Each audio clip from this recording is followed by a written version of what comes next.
Hello guys, first of all good afternoon to all of you. So guys, आज हम बात करेंगे। सबसे पहले हमारा आज सब्जेक्ट जो है वो हीट एंड मास ट्रांसफर का है। तो इस टॉपिक के अंतर्गत हमें पहले चैप्टर में पढ़ना है कि हमारा हीट ट्रांसफर होता क्या है, इसमें क्या क्या चीजें हमारे लिए यूजफुल होती है, हमें किस बारे में सबसे पहले इसमें जानना होगा। सबसे पहले अगर बात करते हैं, इसमें हमारा आता है इंट्रोडक्शन टू थर्मोडायनामिक्स। अगर हमें हीट ट्रांसफर को अच्छे से समझना है इसके लिए तो हमें थोड़ा सा बेसिक नॉलेज होना चाहिए किसका, थर्मोडायनामिक्स का, कि थर्मोडायनामिक्स का क्या मतलब होता है, ये इसके अंतर्गत क्या कौन कौन सी चीजें आती है जिससे हमारा हीट और मास ट्रांसफर को आसानी से समझा जा सके। तो सबसे पहले हम बात करते हैं कि हीट एंड मास ट्रांसफर। तो इसके अंतर्गत हमारा आता है इंट्रोडक्शन टू थर्मोडायनामिक्स। इसके लिए हमें पहले पढ़ना होगा कि हमारे इस टॉपिक के अंतर्गत थर्मोडायनामिक्स मींस की हीट आती कहां से, हीट का मतलब क्या होता है, कि इसके अंदर हमारे हीट का क्या काम होने वाला है, इसके अंदर क्या है यूज होने वाले हीट से रिलेटेड सारी चीजों को देखने के बाद सबसे पहले हम बात करते हैं इसमें इंट्रोडक्शन टू थर्मोडायनामिक्स में। तो थर्मोडायनामिक्स जो वर्ड हमारा है, इसमें थर्मो का मतलब क्या है कि हीट, हमारा जो हीट है उसका मतलब क्या है, उसका हमारा डायनामिक्स, डायनामिक्स का मतलब हमारा मोशन से है। जब हमारा कोई भी मटेरियल्स या कोई भी हमारा कोई भी मॉलिक्यूल कोई भी मटेरियल का मोशन में होता है तो इसमें क्या इफेक्ट आता है, उससे क्या हीट क्रिएट होती है या फिर हीट का ट्रांसफर होता है, या फिर ये कह सकते हैं हीट का ट्रांसफर कैसे होगा। तो इस चीज को हमें समझने के लिए हमें पहले इसके बारे में जानना होगा कि हीट होती क्या है और मोशन, मोशन कैसे, मतलब कि मोशन से हम कैसे हीट को क्रिएट कर सकते हैं। किसी भी मॉलिक्यूल्स की चाहे बात करें, चाहे मटेरियल्स की बात करें, चाहे कोई भी या फिर लिक्विड की बात करते हैं या फिर गैस की बात करते हैं, तो सारी चीजें अगर हम मोशन दे रहे हैं, मोशन का मतलब अगर उसको हम मैकेनिकल एनर्जी दे रहे हैं तो उससे क्या हमें हीट मिल पाएगी। इस चीज को हम यहाँ पे देखना चाहते हैं कि कैसे हम इसको एक्सपेरिमेंट कर सकते हैं, कि कैसे हम इसको समझ सकते हैं कि यहाँ पर थर्मोडायनामिक सिस्टम का कुछ चीजें हो रही हैं जिससे हीट जनरेट होगी। सबसे पहले हम बात करते हैं, हमने हमारा एक्सपेरिमेंट किया है कि एक हमारा ये मान लो कि एक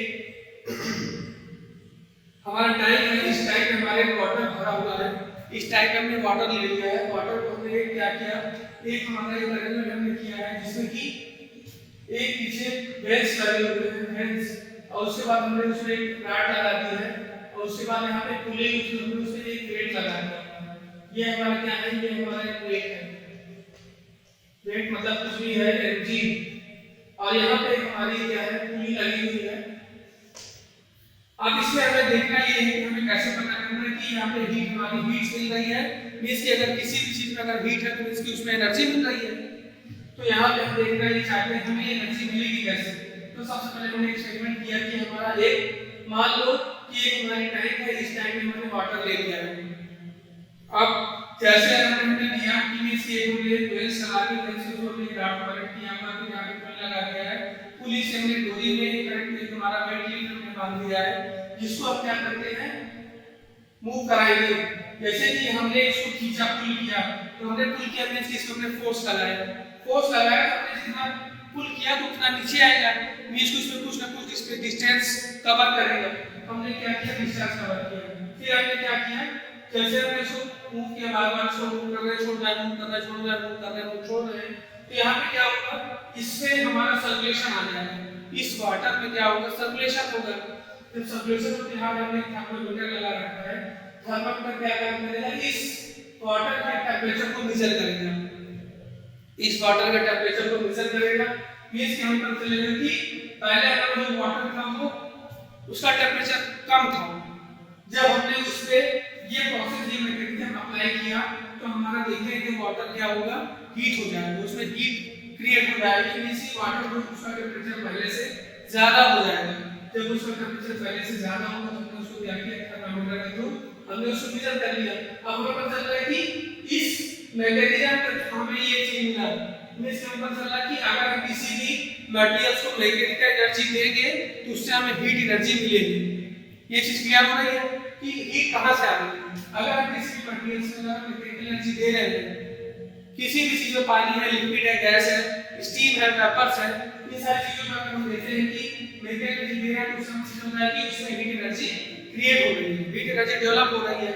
तो यहाँ पे हमने उसको मेजर कर लिया कि हमारे यहाँ पे हीट एनर्जी आ रही है। तो इससे हमें ये पता चला कि किसी भी मटेरियल्स को अगर हम मैकेनिज्म किसी भी मैकेनिकल एनर्जी को हम हीट एनर्जी में कन्वर्ट कर सकते हैं। इससे हमें ये पता चला कि किसी भी मटेरियल्स में अगर हम मैकेनिकल एनर्जी अप्लाई करेंगे तो उससे हमें हीट एनर्जी कन्वर्ट होके मिलेगी। मींस कि हम ये कह सकते हैं कि मैकेनिकल एनर्जी को हम हीट एनर्जी में कन्वर्ट कर सकते हैं।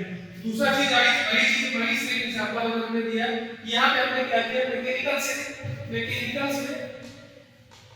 हीट हमने निकाली, मैकेनिकल से हमने हीट निकाली। अब वही एक्सप्रेशन हम क्या करते हैं, हीट एनर्जी से हम कैसे मैकेनिकल एनर्जी कन्वर्ट करेंगे वो भी हम प्रूव करेंगे। जैसे कि हमने मान लिया कि एक हमारा एक कंटेनर एक चैम्बर वाला जिसमें हमने एक स्टीम भरी हुई है, एक स्टीम हमारी यहाँ पे है, एक बॉयलर है उसके अंदर स्टीम है। अब वो बॉयलर से हमने एक पाइपलाइन को कनेक्ट कर दिया जो कि एक स्टीम इंजन में कनेक्ट है, जो कि बॉयलर की पाइपलाइन हमने एक स्टीम इंजन से कनेक्ट कर दिया जिससे कि पिस्टन वगैरह लगे हुए हैं।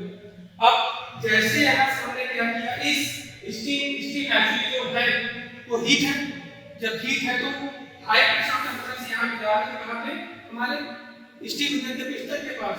तो हीट एनर्जी हमने इसको दी, यहाँ से हीट एनर्जी को हीट एनर्जी यहाँ से आई उसके पास ले, तो जैसे हमने हीट एनर्जी यहाँ पे दिया तो हमारा वो हीट एनर्जी किससे कन्वर्ट हो रही है। अब ये पिस्टन तुरंत हमारा अप और डाउन मूवमेंट करना शुरू कर देगा। पिस्टन हमारा क्या करेगा, ऊपर नीचे करना शुरू करेगा। मींस टॉप टेंशन करो, बॉटम टेंशन करो, ऊपर नीचे वो मूव करना शुरू कर दिया। ये सी आपको किस वजह से मूव हो रहा है, तो हमारा मूव हो रहा है इस हीट एनर्जी इस स्टीम की वजह से जो हमने इसको हीट दिया है। ठीक है, यहाँ पे आप ये बेसिक अगर मान लो बॉयलर नहीं है तो हमने क्या किया, इसको बेसिकली हमने इसको हीट कर दिया यहाँ से, तो जो वाटर होगा वो स्टीम जनरेट करेगा, स्टीम हमारे यहाँ पे आएगी, इस वजह से हमारी पिस्टन क्या करेगा, ऊपर नीचे मूव करना शुरू कर देगा। तो इससे हमें ये भी प्रूव हो रहा है कि किसी भी हीट एनर्जी को हम किसमें कन्वर्ट कर सकते हैं, मैकेनिकल एनर्जी में कन्वर्ट कर सकते हैं।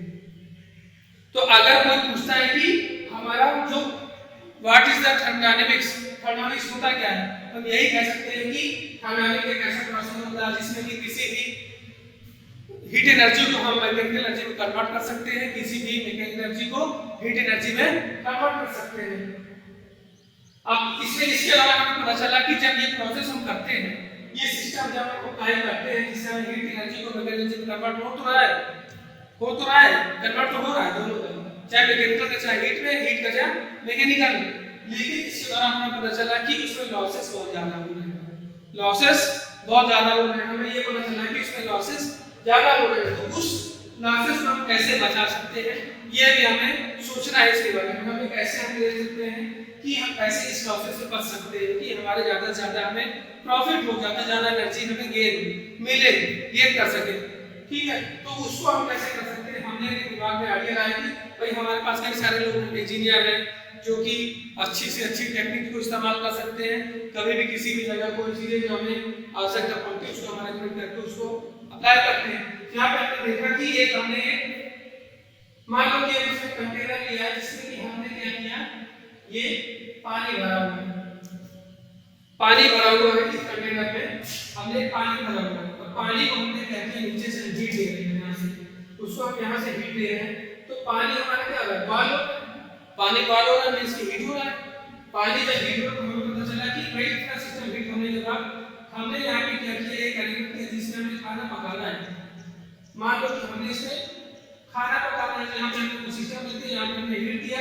अब इस सिस्टम को जो हमें क्या कहते हैं, खाना पकाना है, तो पानी तो बॉयल हो रहा है, स्टीम जनरेट हो रहा है, स्टीम यहाँ पे आना तो ये भी इसको हीट करना है, यहाँ पे जो भी रोटी वगैरह जो भी चीजें भाग रही है तो हीट की वजह से पक रही है, उसमें हीट ये रोटी यहाँ पे पक रही है, इसकी वो हीट आ रही है, इसकी एनर्जी, भाई रोटी हम खाए तो हमें एनर्जी मिलेगी। तो वही चीज ये है कि इसके अंदर जो हीट आ रही है उस हीट की वजह से ये एनर्जी इसको मिल रही है। जब एनर्जी मिल रही है तो वो क्या होगा, रोटी हमारी क्या होगी, पक रही है, इस रोटी जब हम खाए तो हमारे अंदर पावर आएगी, शक्ति आएगी, एनर्जी आएगी। तो इस वजह अब यहाँ हमें ये प्रोसेस तो हो रहा है, लेकिन इसके साथ साथ हमारा हमें पता चला कि इस जो कंटेनर है इसके वॉल्स के थ्रू हीट का ट्रांसफर भी हो रहा है आपके सराउंडिंग्स में।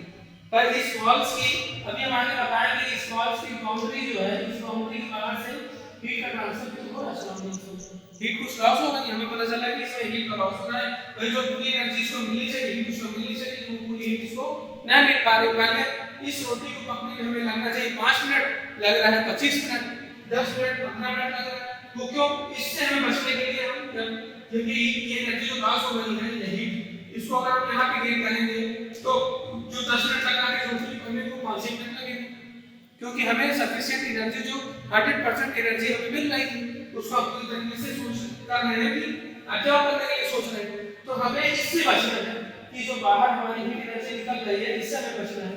तो हमने क्या किया, एक एक्सपेरिमेंट लगाया इसमें कि इसको हम बचा के इसको हम किस यूज में ला सकते हैं, या फिर इसको किसी और यूज में लाएंगे, तो जो एनर्जी वेस्ट हो रहा है इसको हम किसी और चीज में यूज कर सकते हैं, ये भी कर सकते हैं। तो पानी का काम यहाँ पे हो ही रहा है, पानी का काम यहाँ पे हो ही रहा है कि पानी हमारा हीट हो रहा है, किस वजह से, हीट की वजह से। तो यहाँ पे हमने क्या किया, एक अरेंजमेंट हमने लगाया है, यहाँ पे एक पाइप लगा दिया है। अब ये पाइप यहाँ पे एक तरफ से हमने इन किया है, दूसरी तरफ से आउट किया है, इनलेट और आउटलेट को बना दिया उस पाइप में। मींस कि यहाँ पे कोल्ड वाटर उसके अंदर हम इन कराएंगे और यहाँ से हॉट वाटर आउट करा देंगे। मींस कि यहाँ पे हमने कोल्ड वाटर इन कराया है। अब ये जो हीट यहाँ पे जो फ्लो हो रही है बाहर जाने के बाद से, अब वो हमारे ये पाइप के जो हेलिकल जाकर जो पाइप है इससे ऊपर टकराएगा, तो जो हीट एनर्जी बाहर इस तरफ से बाहर ट्रांसफर होगा तो वो हमारा बंद हो जाएगा। अब वो हमारे इस हेलिकल पाइप के मतलब वॉल से टकराकर गुजरेगी, तो इससे क्या होगा, ये एनर्जी जो हमारे बाहर वेस्ट हुआ है वो बच जाएगा, तो क्या होगा, इसको हीट करने में लगा देगा। तो ये एनर्जी हमारी इसको हीट मिलेगा। तो यहाँ पे कोल्ड वाटर अगर डालेंगे तो यहाँ से हमारा हॉट वाटर बाहर निकलेगा, फिर इसी हॉट वाटर को इसके अंदर फिर से रिसर्कुलेट कर देंगे, फिर से हम इसको स्टोर करके इसमें डाल देंगे। तो पहले ठंडा पानी इसमें डाल देंगे तो उसमें ज्यादा टाइम लगता है, तो उसको हीट कर देंगे। अब जब इसी हॉट वाटर को हम इसमें डालेंगे तो हमें ज्यादा जल्दी आसानी से हमें हीट उसको क्रिएट कर लेगा, तो ज्यादा जल्दी से हीट इसको देगा। तो इसकी इस लॉसेस को बचाने के लिए हमने क्या किया, एक अलग से हेलिकल पाइप में डाला, दूसरी तरफ से ठंडा पानी डाला, दूसरी तरफ से हॉट वाटर हमें मिल रहा है। तो इस वेस्ट हीट को हम क्या कर रहे हैं, किसी न किसी काम में हम उसका यूज कर रहे हैं। तो ये प्रोसेस हमारा आपको समझना है कि थर्मोडायनामिक सिस्टम का, थर्मोडायनामिक्स का, कि इसके अंदर हीट हमारी कहां से क्रिएट होती है। तो इससे हमें ये समझ आ गया है कि हम किसी भी हीट एनर्जी को मैकेनिकल एनर्जी में कन्वर्ट कर सकते हैं, या किसी भी मैकेनिकल एनर्जी को हीट एनर्जी में कन्वर्ट कर सकते हैं। तो इन दोनों का मतलब हमें समझ में आ गया कि थर्मो का मतलब क्या है, हीट है, और डायनामिक्स का मतलब है मोशन। तो मोशन से जो हमें एनर्जी मिलेगी वही हमारी क्या हो जाएगी, थर्मोडायनामिक्स हो जाएगा। ठीक है, तो आगे हम बात करते हैं system process. System process means कि हमने बताया था जो प्रोसेस ऑफ हीट है। अब इससे क्या होगा, ये जो सिस्टम हमने यूज किया इससे हमारा जो हीट का लॉसेस हो रहा है वो कम हो जाएगा, तो प्रॉफिट हमारा क्या होगा, वो ज्यादा हो जाएगा। ये प्रॉफिट हमारा ज्यादा हो जाएगा, तो हमें से ये बेसिकली जिससे प्रोसेस जो हमारा होगा, इस हीट से हमें बर्नर मिलता है, ये हम कह सकते हैं इस बर्नर से हम क्या कर सकते हैं, हीट क्रिएट कर सकते हैं, हीट एनर्जी। तो हम बात कर सकते हैं थर्मोडायनामिक्स। अगर डिफिनेशन की आधार पर हम बात करते हैं तो thermodynamics is the study of the relation between heat work temperature and energy.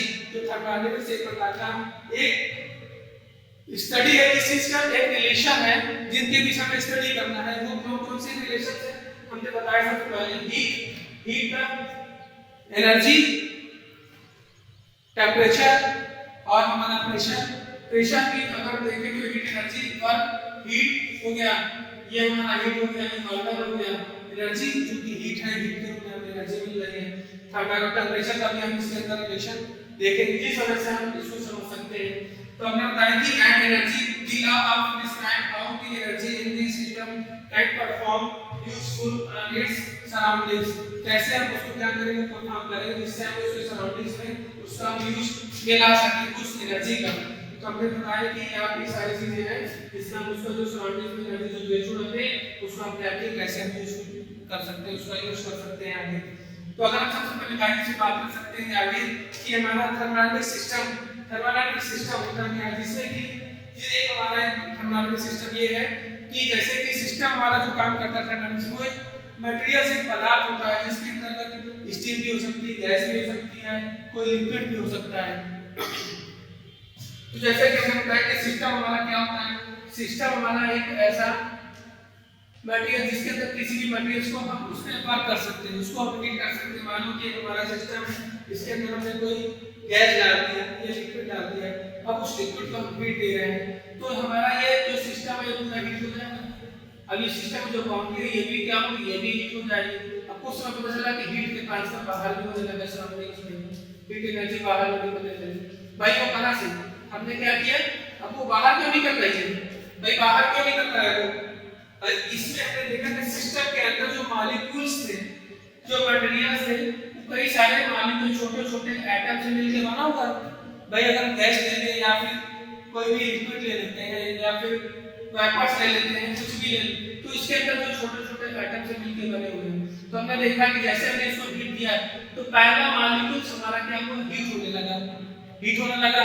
तो हमें पता चला कि जब हीट होने लगा तो उसका मोशन तो आएगा, मोशन आएगा, मोशन क्या होगा, इसके अंदर मोशन आएगा तो किसी वो मॉलिक्यूल हमारा मूव करके यहाँ पे आएगा, वो उसको हीट देगा, फिर दूसरा उसके पास आएगा, फिर उसके पास दूसरा, इस तरह करते करते हमारा इस जो सिस्टम की जो बाउंड्री है वो हीट हो गई। सिस्टम की बाउंड्री अगर हमारी हीट हो गई तो हमारा उस बाउंड्री से क्रॉस होने हुआ हीट हमारा क्या होगा, सराउंडिंग्स में ट्रांसफर हो जाएगा। तो हमें इससे ये पता चलता है कि हीट एनर्जी अगर हमारा मोशन आ रहा है, मैकेनिकल एनर्जी मोशन मिल रहा है, इसकी मैकेनिकल एनर्जी मिल रही है, तो मैकेनिकल एनर्जी की वजह से हमारा ये जो मटेरियल्स एक दूसरे को हीट कर रहे हैं, जैसे जैसे हमारा हीट का ट्रांसफर क्या होगा, सराउंडिंग्स में जा रहा है। तो सिस्टम हमारा क्या होता है, जो कि सराउंडिंग्स और बाउंड्री के अंदर का जो रीजन होता है वो हमारा सिस्टम होता है। सिस्टम के अंदर कुछ भी चीजें हो सकती है, जैसे कि हमने बताया कि मटेरियल्स हो सकते हैं, कोई लिक्विड हो सकता है, गैस हो सकती है, वेपर हो सकती है। दूसरी चीज हमने बताया कि सिस्टम हमारा होता कहां पे, जो सिस्टम एक हमारा कंडक्टर से एक ऐसा रीजन होता है जो कि सराउंडिंग्स और बाउंड्री के अंदर का रीजन होता है, ठीक है। इसमें क्या होता है, दूसरी चीज हमारी आती है कि सिस्टम और सराउंडिंग्स के बीच का जो बाउंड्री होती है वो क्या होगी, किसी भी फाइनल सिस्टम का जो सिस्टम होता है और उसके सराउंडिंग्स के बीच का जो रीजन होता है तो हमारी बाउंड्री कहलाती है, बाउंड्री कहलाती है। तो ये सिस्टम और सराउंडिंग्स के बीच का जो रीजन है, ये वाल से सी जो है वो क्या है, ये बाउंड्री कहलाती है। अब सिस्टम और बाउंड्री के बाहर का जो रीजन है वो हमारा क्या कहलाएगा, सराउंडिंग्स कहलाएगा। तो थर्मोडायनामिक सिस्टम में क्या होता है, किसी भी सिस्टम को अगर हम हीट कर रहे हैं तो उसका हीट और वर्क का जो ट्रांसफर होगा वो सराउंडिंग्स में होगा या नहीं होगा, ये हमारे ऊपर डिपेंड करता है कि हमने कैसे सिस्टम को यूज किया है। आगे हमारा आएगा इसमें कि हमारा सिस्टम जो हमारा होता है, सिस्टम एक्चुअली जो हमारे होते हैं, इसमें सिस्टम के टाइप है, हमारा ओपन सिस्टम होगा, इसके बाद क्लोज सिस्टम भी होगा इसमें, फिर हमारे क्या था आइसोलेटेड सिस्टम भी होता है इसमें। तो इस सिस्टम को पहले हमने बेसिकली जो नॉर्मल सी चीजें जो हमने बताया कि सिस्टम होता है, सिस्टम के अंदर क्या-क्या चीजें हो सकती हैं। फिर दूसरी चीज हमने बताया कि बाउंड्री क्या होती है, जो जिस बाउंड्री से जिस वॉल से हमारा सिस्टम घिरा हुआ होता है वो हमारा क्या कहलाता है, बाउंड्री कहलाती है। और जो बाउंड्री होता है सिस्टम और सराउंडिंग्स के बीच का जो रीजन होता है वो हमारा क्या कहलाता है, बाउंड्री कहलाती है। सिस्टम और बाउंड्री के जो बाहर का जो रीजन होता है वो हमारा सराउंडिंग्स होता है। इन्हीं सराउंडिंग्स में हमारा वर्क, हीट और मास का ट्रांसफर होता है, नहीं होता है, ये किसके ऊपर डिपेंड करता है, इन सारी चीजों पर डिपेंड करता है कि हमारा ओपन सिस्टम है, क्लोज सिस्टम है या आइसोलेटेड सिस्टम। वो सिस्टम के ऊपर डिपेंड करता है कि अगर हमारा ओपन सिस्टम है तो उसमें हीट और मास का ट्रांसफर होगा, अगर हमारा क्लोज सिस्टम है तो हीट का ट्रांसफर तो होगा लेकिन मास का ट्रांसफर सराउंडिंग्स में नहीं होगा। अगर हमारा दूसरी चीज है, अगर हमारी अगली चीज है कि अगर हमारा आइसोलेटेड सिस्टम है तो उसमें ना तो हीट का ट्रांसफर होगा ना ही मास का ट्रांसफर होगा। अभी आगे हम इसको डिस्कस करेंगे कि कैसे हम इसको देख सकते हैं, कैसे हम इसको समझ सकते हैं कि अगर हमारा हीट और मास का ट्रांसफर कहां पे ओपन सिस्टम है तो कैसे होगा, अगर क्लोज सिस्टम है तो कैसे होगा, अगर आइसोलेटेड सिस्टम है तो क्या होगा, इसके बारे में आगे डिस्कस करेंगे। और इसके बाद फिर इसको डिस्कस कर लेंगे आइसोलेटेड, क्लोज, ओपन और ओपन का। तो आगे हम चलेंगे कि हमारा introduction to heat and heat transfer, फिर हम आगे चलेंगे कि हमारा हीट ट्रांसफर का क्या रोल होने वाला है, उसके अंदर क्या कौन-कौन सी सारी चीजें हमें पढ़नी है, तो इसमें बेसिक क्या है कि हमें क्या चीजें जाननी होगी।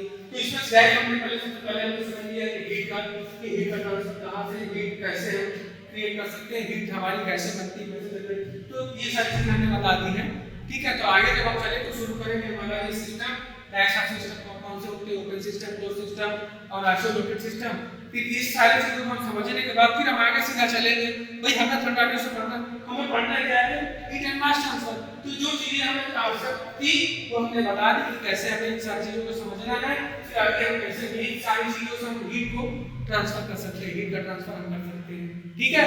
तो गाइस आज के लिए इतना ही, ओके, थैंक यू।